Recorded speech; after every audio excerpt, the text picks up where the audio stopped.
46절까지 우리 같이 한번 읽어보겠습니다. 시작.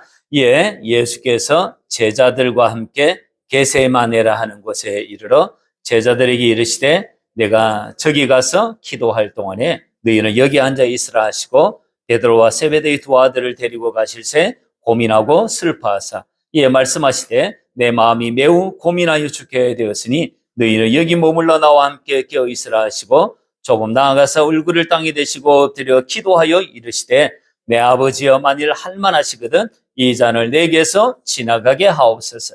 그러나 나의 원대로 마시옵고 아버지의 원대로 하옵소서 하시고 제자들에게 오사 그 자는 것을 보시고 베드로에게 말씀하시되 너희가 나와 함께 1시간도 이렇게 깨어 있을 수 없더냐? 시험에 들지 않게 깨어 기도하라. 마음에는 원이로되 육신이 약하도다 하시고 다시 두 번째 나아가 기도하여 이르시되 내 아버지여 만일 내가 마시지 않고는 이 잔이 내게서 지나갈 수 없거든 아버지의 원대로 되기를 원하나이다 하시고 다시 오사 보신즉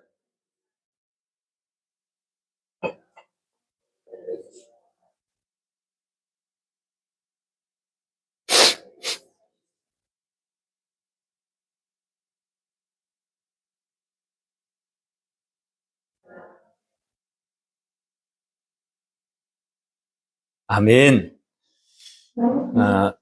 지금 우리 마태복음 보고 있는데요. 누가복음 14장에는 이런 말씀이 있습니다.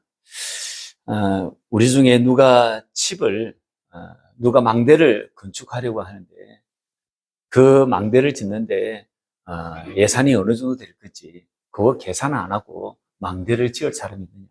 집을 건축하는데 집을 짓는 돈이 어느 정도 들어가는지 그거 미리 예산하지 않고 계산하지 않고 집을 지으려고 하는 사람이 있느냐. 없다는 거예요. 그리고 또 하나를 말씀하시기를 어떤 임금이 1만의 군사를 가지고 저 2만의 군대와 싸우려고 하는데 그 싸우려고 할 때 그것을 미리 계산하지 않고 우리의 1만의 전투력을 가지고 2만의 전투력을 가진 저 적국과 싸워 이길 수 있을까? 그것을 계산하지 않고 전쟁을 치르려고 하는 어떤 임금이 있을 수 있느냐? 만일 그렇게 될 것 같으면 미리 전쟁 나기 전에 사자를 보내가지고 화친을 칭할 것이지 않냐. 이런 말씀을 누가복음 14장 28절 이하부터 하세요. 이 말씀을 하시면서 우리의 믿음의 걸음을 걸어가는 이 길도 계산을 해보라고 하는 거예요. 과연 이득이 있겠는가? 지금 손해볼 짓을 하고 있는 것은 아닌가? 그거 계산을 해보라고 하는 것이에요. 여러분 한번 계산을 해본 적이 있습니까? 성경은 계산을 해보라고 그래요. 우리가 가지고 있는 신앙생활을 한다고 이 쏟아놓는 여러 다양한 것들이 있지 않습니까? 우리가 신앙생활을 한다고 쏟아놓는 이 모든 것들을 소비해가지고 얻으려고 하는 것은 결국 천국 아닙니까? 구원받으려고 하는 거 아닙니까? 그 받으려고 하는 구원, 천국, 그것과 소비해가지고 얻으려고 하는 그 천국과 지금 내가 천국을 얻기 위해 소비하는 이 모든 것과 적을 때 올려놓고 딱 계산을 해보라는 거예요.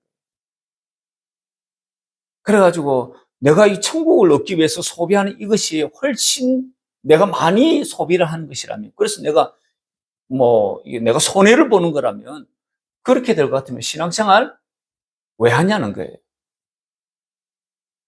내가 가지고 있는 것을 신앙생활 하기 위해서 이것저것 많이 소비하잖아요. 내가 가지고 있는 어떻게 보면 모든 소비를 소비할 거예요. 그 모든 것을 소비해가지고 얻으려고 하는 그 천국, 구원, 그것과 딱 견적을 봤을 때 천국이 훨씬 이득이라면 그러면 신앙생활 하라는 것이에요. 이걸 누가복음 14장에서 말씀하고 있는 거예요. 여러분 계산해 보니까 어떤 것 같습니까? 내가 신앙생활 한다고 소비하는 모든 소유의 것들이 많이 있습니다. 시간도 있을 것이고요. 신앙생활 하려면 시간을 여기에 소비를 해야 됩니다. 여러분의 열정을 여기에 쏟아야 하는 것이에요. 그리고 여러분이 가지고 있는 재능도 쏟아야 하는 거예요. 여러분이 가지고 있는 에너지 여기에 쏟아야 해요. 우리가 가지고 있는 소유 중에 재물도 있지 않습니까? 돈도 쏟아야 하는 것이에요. 그걸 다 쏟아가지고 우리가 얻으려고 하는 구원, 우리가 얻으려고 하는 천국, 그것과 딱 비교했을 때 천국이 과연 훨씬 이득이 되는가라고 하는 거예요. 이득이 될 것 같으면 신앙생활을 하고, 이득이 되지 않을 것 같으면 신앙생활을 하지 말라는 거예요. 주님이 얼마나 자신이 있으시면 이런 말씀 하시겠어요? 우리가 이 두 가지 딱 견주어 봤을 때 정말 천국이, 내가 이 천국을 얻기 위해서 소비하는 그 모든 것, 소비해가지고 얻으려고 하는 그 천국 구원, 그것이 훨씬 정말 이득이 되기 때문에 주님이 이 말씀을 하는 거예요. 그래서 누가복음 14장 33절에 이런 말씀을 하십니다. 같이 한번 읽어보겠습니다. 시작. 이와 같이 너희 중에 누구든지 자기의 모든 소유를 버리지 아니하면 능히 내 제자가 되지 못하리라. 여기 모든 소유에는요, 시간도 있고 열정도 있고 재능도 있고 재물도 있고 우리가 가지고 있는 에너지가 있을 거예요. 그 모든 걸 다 소비해가지고 그래서 얻을 수 있는 천국, 그것이 훨씬 이득이 되는 거예요. 그래서 주님이 저렇게 과감하게 말씀을 쏟아 놓으시는 것이에요. 우리가 얻으려고 하는 천국이요, 우리가 얻으려고 하는 구원요, 정말 우리 모든 소유를 다 허비를 해서라도 저 천국 구원을 얻을 수 있다면 정말 딱 수지 맞는 것이에요. 여러분, 그렇게 생각이 드십니까? 그런 생각이 드십니까? 이것이 저와 여러분이 딱 이게 계산을 딱 두드려 보고 여러분의 답이 나와야지 신앙생활 제대로 해요, 정말. 이영환 집사님, 그럴까요, 정말? 정말 그럴까요? 정말 그럴까요? 정말 그렇습니다. 집사님이 모든 것을 다 투자해가지고 얻을 수 있는 구원이 있다면, 얻을 수 있는 천국이 있다면, 여러분이 모든 것을 다 투자해가지고 이 천국을 딱 사야 할 겁니다. 진짜 천국이 그만큼 가치 있는 것이, 그만큼 구원이 가치 있는 것이. 그래서 주님이 이런 말씀 하십니다.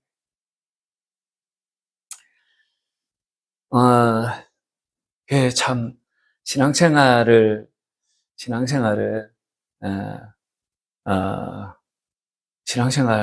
정말, 정말 내 모든 소유를 다 팔았으라도 구원을 살 수 있다면 훨씬 이득되는 게 이 장사입니다. 이 장사. 이것에 대한 확신을 가지고 저와 여러분이 신앙생활을 하셔야 합니다. 그리고 아마 여러분 마음 가운데 이런 마음 드실 거예요. 드실 건데 이것이 이제 내게 착 이제 마음에 들어오지 않았어요. 이게 이제 그런 것이죠. 오늘 본문에서 우리 예수님도 자기 목숨을 두고 계산을 하십니다. 그 계산의 절정이 오늘 저는 이 겟세마네 동산에서의 기도라고 생각을 합니다. 우리 예수님께서 십자가의 죽음을 앞에 두고 마지막으로 기도하시는 그런 장면이에요. 이 기도 얼마나 간절하게 기도했을까요? 이 기도가 얼마나 간절한지 그 간절함의 표현을 38절에서는 뭐라고 이야기하고 있냐니까 이렇게 표현하고 있는 거예요. 한번 보시죠. 이에 말씀하시되 내 마음이 매우 고민하여 죽게 되었으니 너희는 여기 머물러 나와 함께 깨어 있으라. 좀 기도 좀 해라. 이 말씀을 지금 하고 계시는 거예요. 주님이 지금 죽음을 앞에 두고 십자가의 죽음을 앞에 두고 마지막 기도하는 이 장면에서 야, 내 마음이 너무 고민스러워 죽게 될 만큼 고민스럽다. 이런 말씀을 하시는 거예요. 마가복음에서는 14장 33절에서 뭐라고 표현하고 있냐니까요. 베드로와 야고보와 요한을 데리고 가실 새 심히 놀라시며 슬퍼하사 말씀하시되 내 마음이 심히 고민하여 죽게 되었으니 거짓 비슷한 류의 말씀을 하세요. 누가복음 22장 44절에서는 뭐라고 표현하고 있냐니까 예수께서 힘쓰고 애써 간절히 기도하시니 땀이 땅에 떨어지는 핏방울같이 되더라. 이렇게 말씀을 하고 있어요. 그리고 죽음을 앞에 두고 예수님께서 얼마나 간절하게 기도하시는지, 땀방울이 핏방울처럼 뚝뚝뚝뚝 떨어지는 그 상황에까지 기도를 하시는 것이에요. 그러니까 죽음을 앞에 두면 그렇겠죠.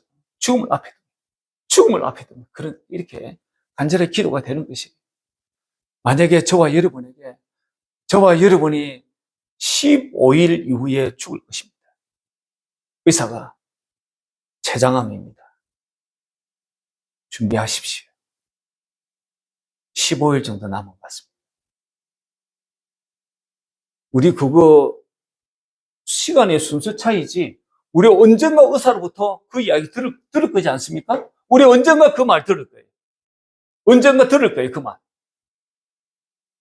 그때에 자기가 좀 더 살아야 되는데, 그럴 때 하는 기도는 진짜 간절하지 않겠습니까? 진짜 간절한 거예요.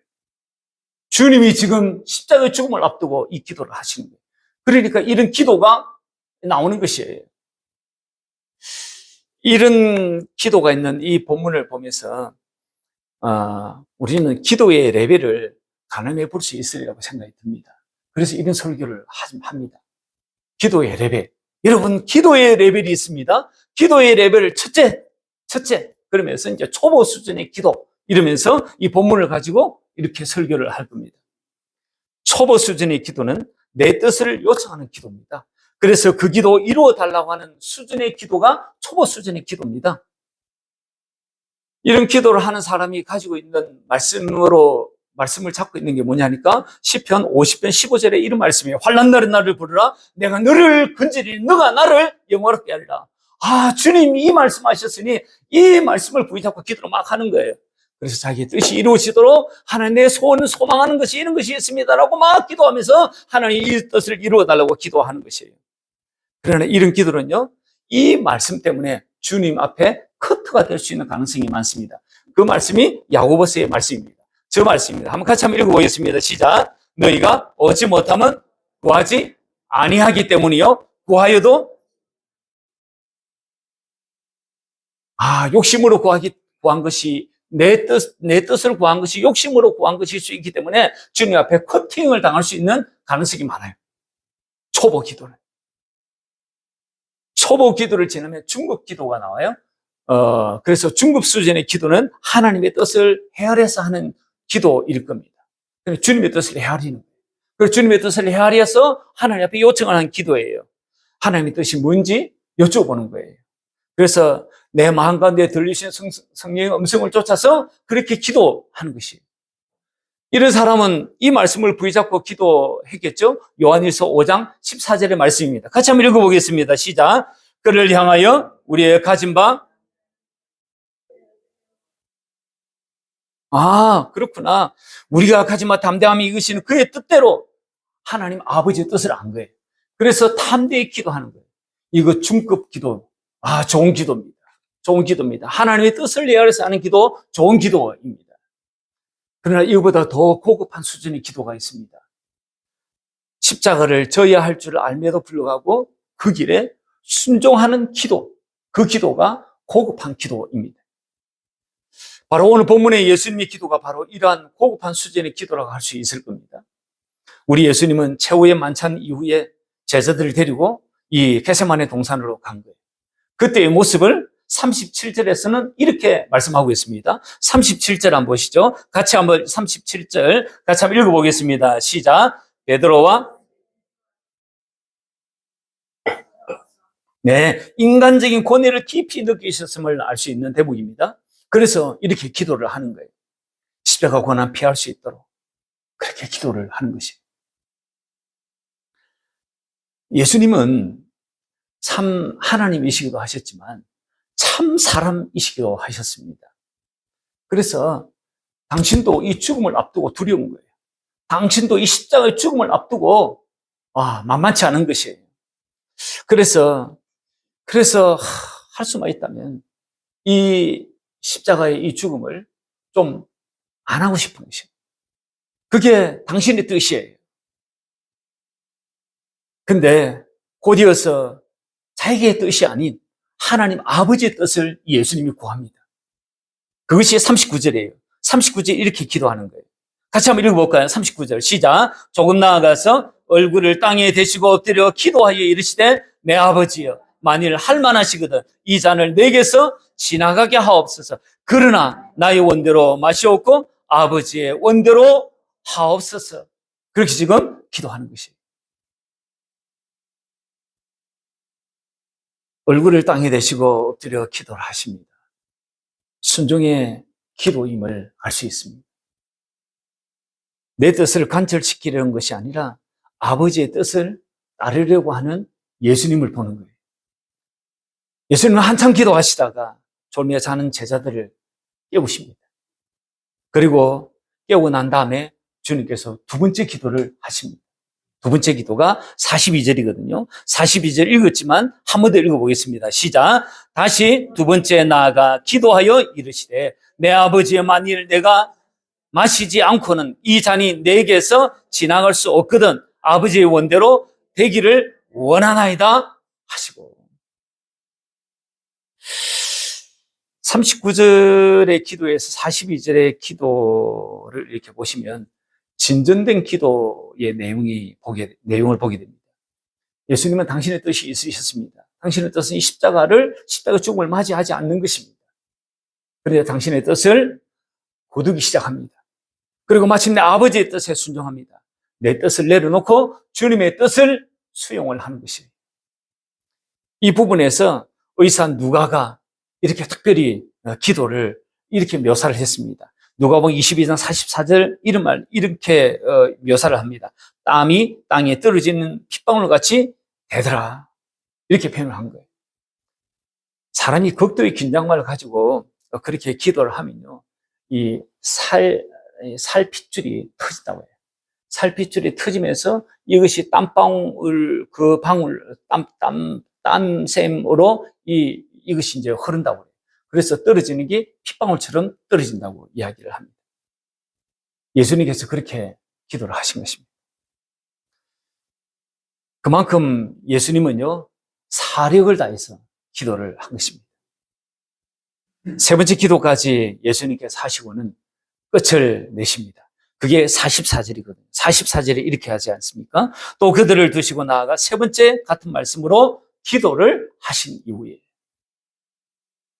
그리고는 46절에서 담대히 잡혀 주시는 것입니다. 이제 이 본문을 보고 우리가 이렇게 볼 수도 있을 겁니다. 그래서 기도의 레벨도 있다. 기도의 수준도 있습니다. 그래서 초보 수준, 그리고 중급 수준, 고급한 수준 이렇게 해서 저와 여러분이 고급한 수준의 기도까지 나아가셔야 합니다. 그렇게 나아갈 수 있는 저와 여러분 되시기를 바랍니다. 이러면서 설교를 할 수도 있을 겁니다. 이 본문 그렇게 본다고 해가지고 전혀 다른 것이 아니에요. 그거 잘 보는 것입니다. 그래서 우리가 기도에 대한 좋은 도전을 받을 수 있을 것입니다. 저와 여러분이 이런 도전을 받고 기도가 더 원숙한 기도, 더 고급한 기도 수준까지 저와 여러분이 정말 나아가기를 간절히 바랍니다. 그런데 아니십니까? 이런 방향으로 보시면 좀 더 깊게 볼 수 있는 본문입니다. 이렇게 보는 것이죠. 이렇게 보는 것은 제가 여러분하고 많은 시간을 보냈기 때문에 제가 최소한 4, 5년 시간들을 제가 이런 유의 말씀을 나누기 때문에 제가 지금 나눌 수 있는 말씀이에요. 그렇지 않고 다른 교회 가지고 나누면 이 말씀을 전하기에는 너무 많은 설명을 해야 됩니다. 그래서 상당히 저들에게는 이 설교를 하면 굉장히 어려워요. 그러나 지금 여러분들에게 이런 설교를, 이후에 할 설교를, 이런 설교를 하면 여러분들에게 많이 들릴 것이에요. 그리고 훨씬 이 본문을 깊게 보게 될 겁니다. 우리와 똑같은 인생을 가진 예수님께서 십자가의 고통이 얼마나인지 그걸 잘 아십니다. 잘 아십니다. 그 고통은 모르는 저와 여러분 같으면 오히려 더 나았을지 모릅니다. 그런데 우리 예수님은요, 그걸 잘 아는 거예요. 십자가의 그 고통이 어떤 것인지를 잘 아세요.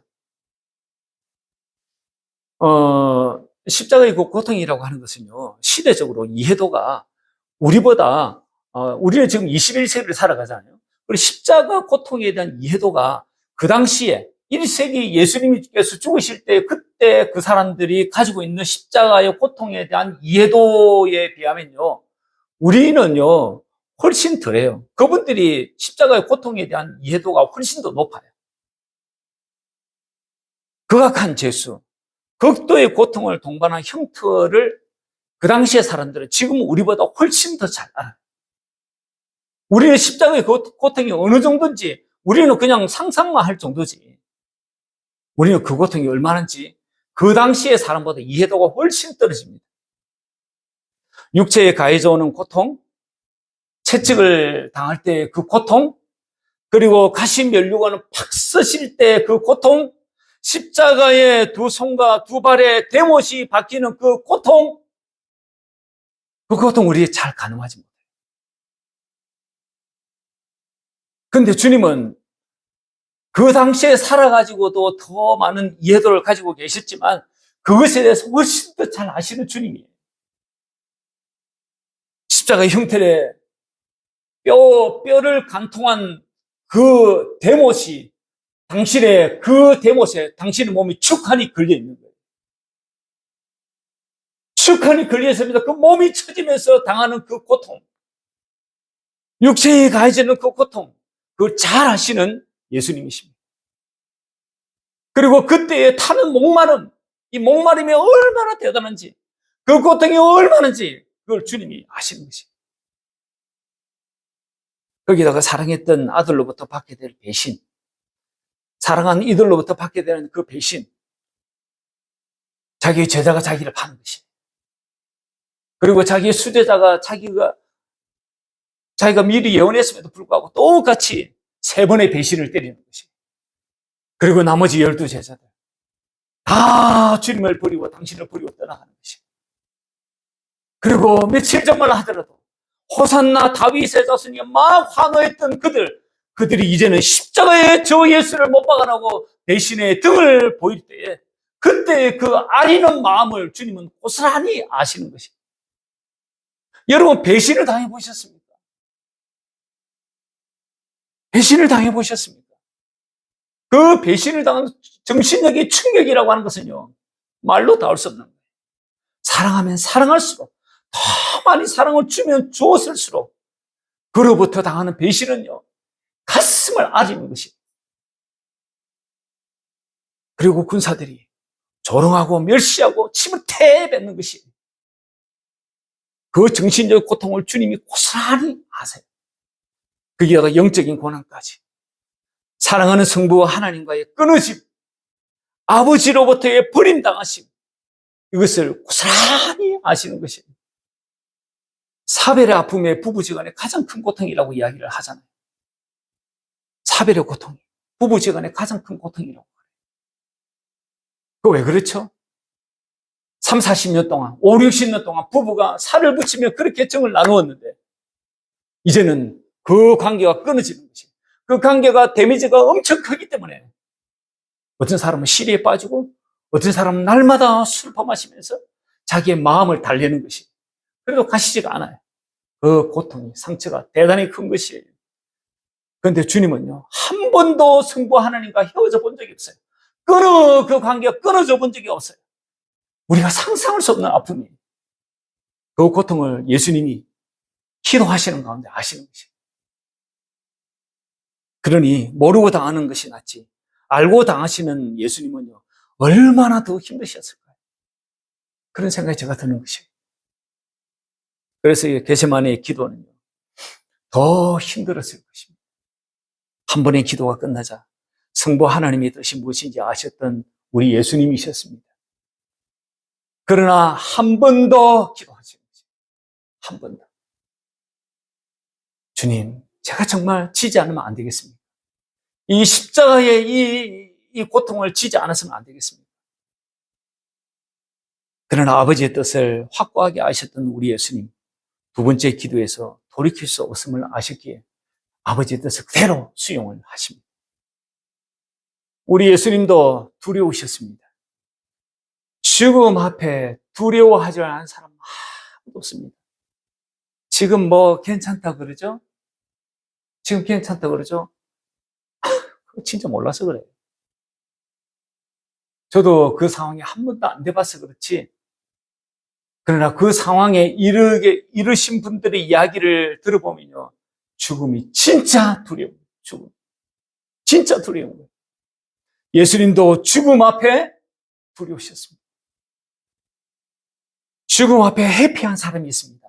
아주 회피한 사람. 그 회피한 사람은요, 죽음을 앞에 두고 하나님 아버지 앞에 기도했을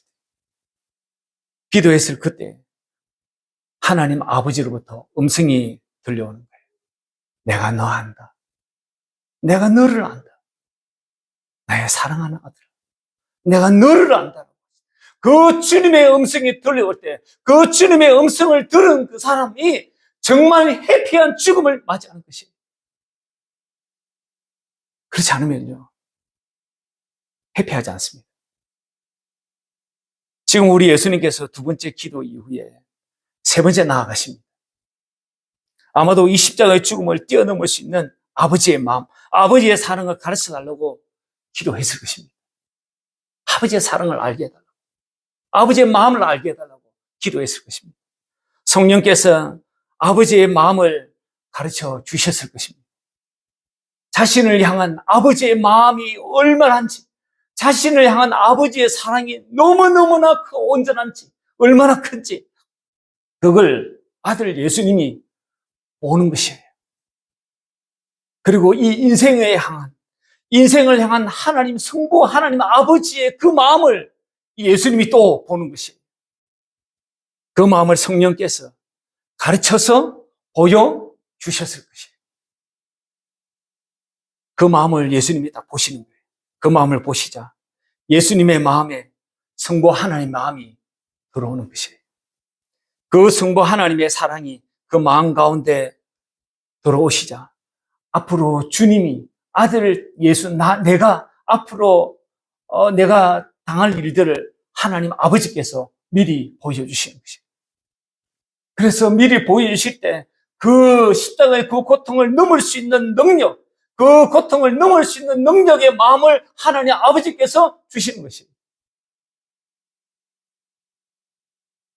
그것을 보시자 그것을 뛰어넘을 수 있는, 죽음을 뛰어넘을 수 있는 그 마음이 주님 안에 있었던 것이에요. 요한일서 5장 19절을 한번 보겠습니다. 요한일서 5장 19절, 20절 말씀 같이 한번 읽어보겠습니다. 시작. 그러므로 예수께서 그들에게 이르시되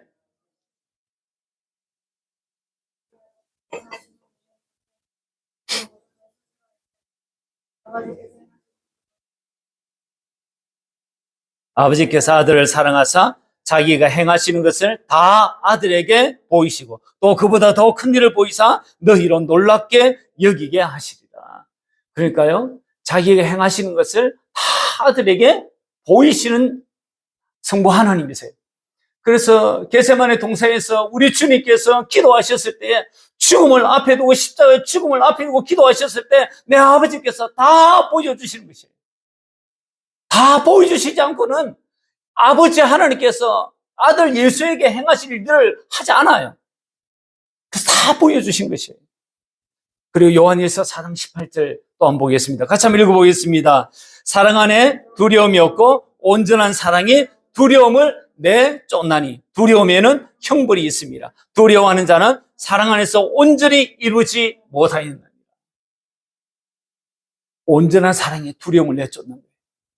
성령께서 이끌어가지고 하나님 성부 하나님 아버지의 마음을 딱 보여주시니까 그 아버지의 마음이 당신에게 흘러들어오고 그 아버지의 그 사랑이 당신에게 흘러들어오니까 그 온전한 사랑이 흘러들어오니까 두려움이 다 가시는 것이에요.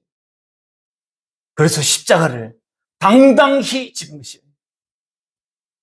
세 번째 기도에서 성부 하나님 마음을 보았던 우리 예수님, 이제 그 십자가의 죽음 앞에 담대히 나서십니다.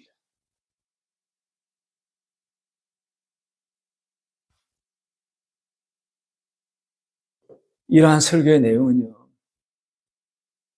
제가 여러분이니까 할 수 있는 거예요.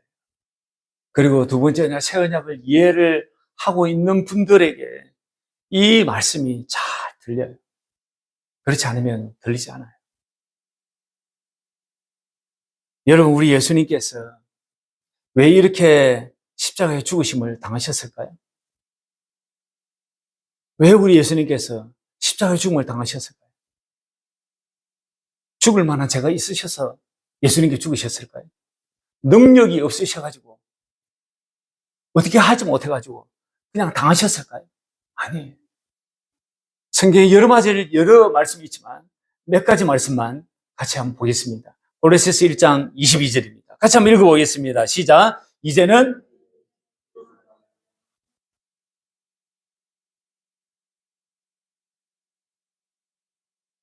저기 보니까 우리 예수님께서 왜 죽으셨냐고 하니까 흠없는 자로 우리를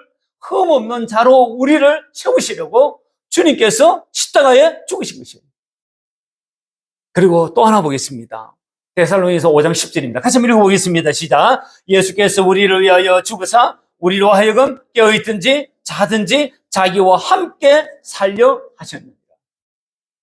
주님이 우리와 함께 사시려고, 자든지 깨든지 우리와 함께 사시려고 예수님 십자가에 죽으셨다라고 말씀을 하고 있으세요. 그리고 또 하나 보겠습니다. 고린도서 5장 15절 말씀도 같이 한번 보겠습니다. 같이 한번 읽어보겠습니다. 시작. 그가 모든 사람을 대신하여 죽으심은 살아있는 자들로 하여금 다시는 그들 자신을 위하여 살지 않고 오직 우리를 대신해 죽었다가 다시 살아나신 이를 위하여 살게 하려 하십니다. 이제는 내 자신을 위해 살지 않고 주님을 위해서 살게 하시려고.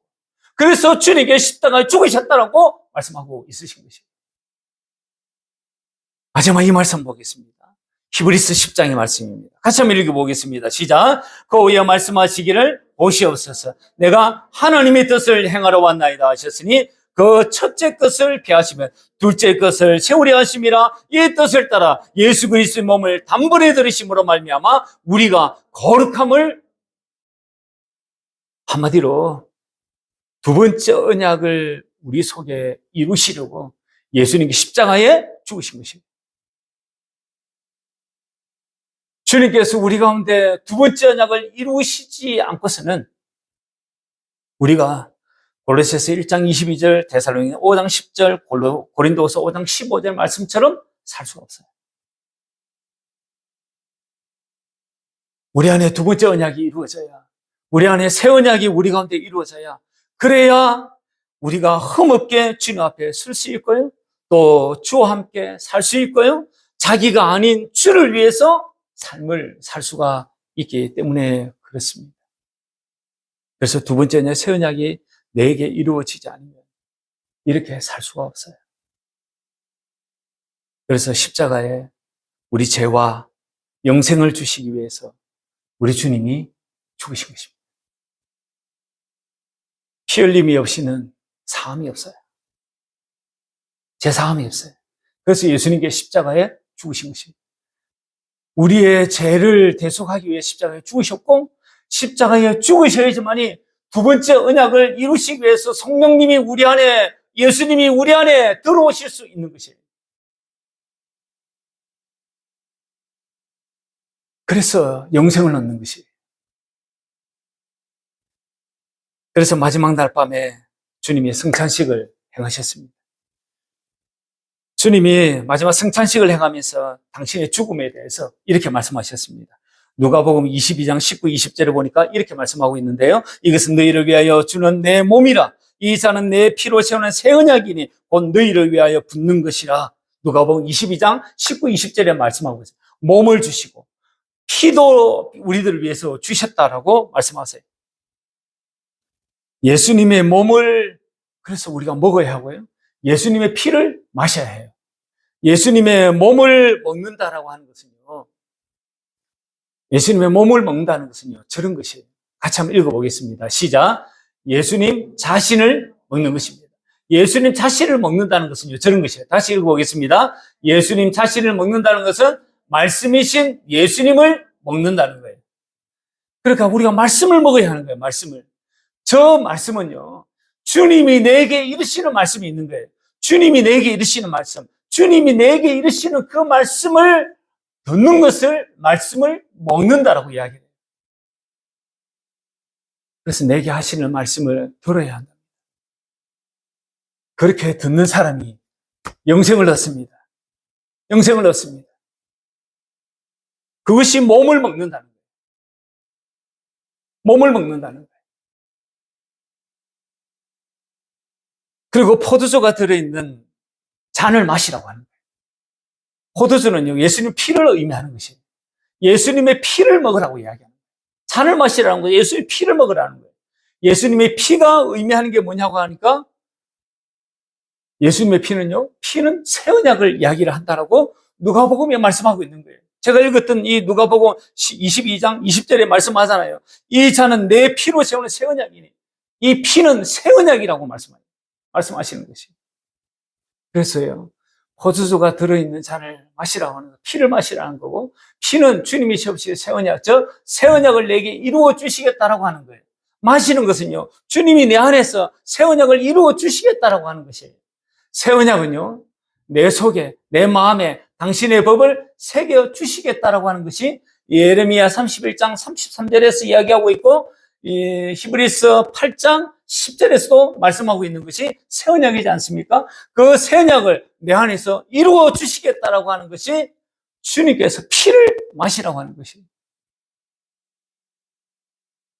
저렇게 약속하신 것을 내가 믿어야 합니다. 믿고 이 새 언약이 내 안에서 이루어져야 하는 것입니다. 이루어 주신다고 약속하셨으니 그것을 믿는 것이에요. 그래서 새 언약이 내 안에, 두 번째 언약이 내 안에서 이루어져야지만이 이루어진 그 사람이 하나님의 사람으로 흠없이 살 수 있고요. 그리고 주를 위해서 살 수 있고요. 그리고 그분이면 충분하다. 그분 한 분이면 충분한 삶을 산다. 그런 고백이 나올 수 있는 거예요. 이 소망을 가지고 또 이것을 감사함으로 성찬식에 저와 여러분이 임하셔야 합니다. 이 은혜가 저와 여러분 가운데 있기를 바랍니다. 이 말씀이 저와 여러분 가운데 지금 제가 말씀으로 다 이렇게 정령을 해온 말씀들이에요. 성경에 수많은 약속의 말씀들인데 수많은 약속의 말씀들이 왜 내 삶과는 전혀 다름없이 주님이 수고하고 무거운 짐진 자들 다 내게로 오라고 이야기했는데 그래서 수고하고 무거운 짐을 지고 교회 왔더니 교회 말씀을 생각하니까 더 수고하고 무거운 짐들이 내 어깨에 막 지워지는 것 같은 생각이 들지 않습니까? 교회 오니까 헌금도 하라고 그러니 헌금 안 하니까 눈치도 보이네. 그래서 더 많은 짐이 막 교회 와서 수고하고 무거운 짐자 다 내게로 오라 해가지고 왔더니 더 많은 짐을 막 내 어깨에 교회가 지워주는 것 같은 것이. 뭐가 잘못돼서 그럴까요? 말씀이 잘못돼서 그럴까요? 내 신앙에 어디가 구멍이 나서 그럴까요? 내 신앙에 어디가 구멍이 나서 그렇습니다. 그 구멍이 두 번째 언약에 있습니다.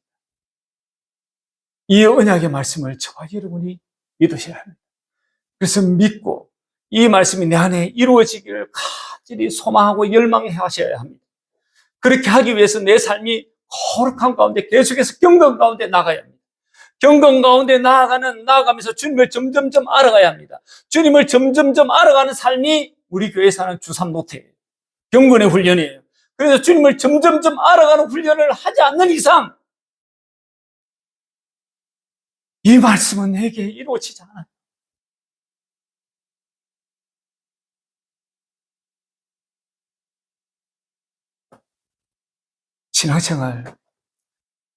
신앙생활 이렇게 겉으로 하면 안 돼요.